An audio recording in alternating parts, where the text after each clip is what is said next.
10 రోజులలో 21 పవిత్ర పుణ్యక్షేత్రాలు. ప్రతిరోజు నూతన అనుభవంతో పాటు ఈ అద్వితీయ పుణ్యక్షేత్రాలను దర్శించి అదృష్టాన్ని అందుకోండి. విజయవాడ కనకదుర్గ అమ్మవారి దర్శనం, గొలగలమూడి వెంకయ్య స్వామి దర్శనం, శ్రీకాళహస్తీశ్వర స్వామి అమ్మవార్ల దర్శనం, కాణిపాకం వరసిద్ధి వినాయక స్వామి దర్శనం, శ్రీపురం బంగారు లక్ష్మీదేవి అమ్మవారి దర్శనం, అరుణాచలం రమణ మహర్షి ఆశ్రమం అరుణాచలేశ్వర స్వామి దర్శనం, చిదంబరం నటరాజ స్వామి వారి దర్శనం, చిదంబర రహస్యం, వైదీశ్వర కోవిల్ వైద్యనాథేశ్వర స్వామి దర్శనం, కుంభకోణం సారంగపాణి రత్నపాణి మరియు కుంభేశ్వర స్వామి దేవాలయం, తంజావూరు బృహదీశ్వర ఆలయం, రామేశ్వరం రామలింగేశ్వర స్వామి దేవాలయం, 22 నూతుల స్నానం, సముద్ర స్నానం, స్ఫటికలింగ దర్శనం మొదలగునవి.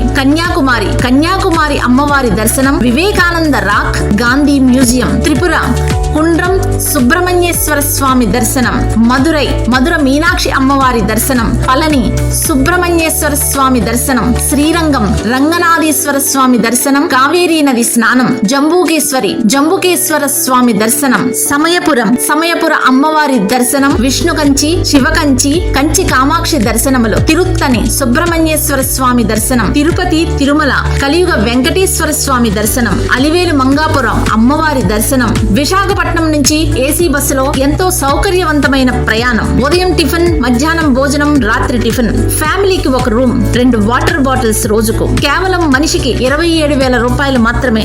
జనవరి 22 నుంచి ఫిబ్రవరి 2. సంప్రదించండి చంద్రశేఖర్ 7386661477.